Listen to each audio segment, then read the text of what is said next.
Y cada vez son más los solicitantes de licencias de conducir bajo la ley SB 251, quienes no han podido tramitarla al no llevar debidamente sus documentos traducidos al inglés. Maralí Madrid nos cuenta más al respecto.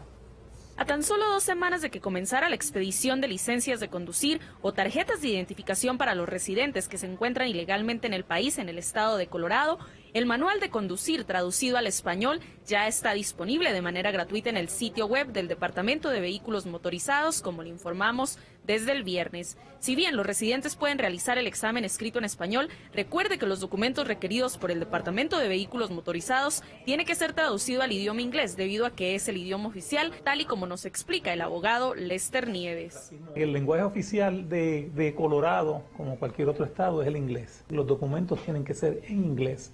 La razón por cual el manual es en español es que están haciendo eso como un favor a la gente, porque saben que la gente no habla el lenguaje, así que las instrucciones que ellos les están dando a la gente, para que la gente las entienda, pues se las dan en español.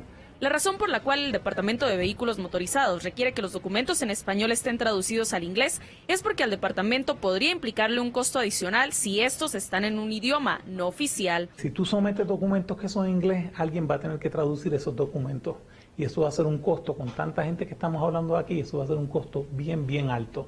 Así que lo que ellos dicen, ellos no están dispuestos a correr con ese costo, y si tú quieres una licencia, que es un privilegio, pues entonces tú vas a tener que correr con el costo de traducir esos documentos al inglés. Bajo el sistema actual, el Departamento de Vehículos Motorizados cuenta con 155 espacios para citas disponibles cada día, así que es muy importante que el día de su cita estén preparados con todos los documentos requeridos en mano. Si hay algún error en el documento, no van a culpar a la persona que tradujo el documento, te van a culpar a ti, ¿entiendes? Eso va a ser el problema tuyo. Básicamente, si está mal, te lo van a devolver y vas a tener que hacer otra cita, y las citas son imposibles como están las cosas ahora. El estado de Colorado tiene una población de unos 150,000 residentes que viven en el país ilegalmente, por lo cual es muy importante que el día de su cita estén preparados. Hasta aquí mi información para Noticias Colorado. Maralí Madrid, regreso con ustedes a los estudios. Muchas gracias, Maralí, por tu reporte.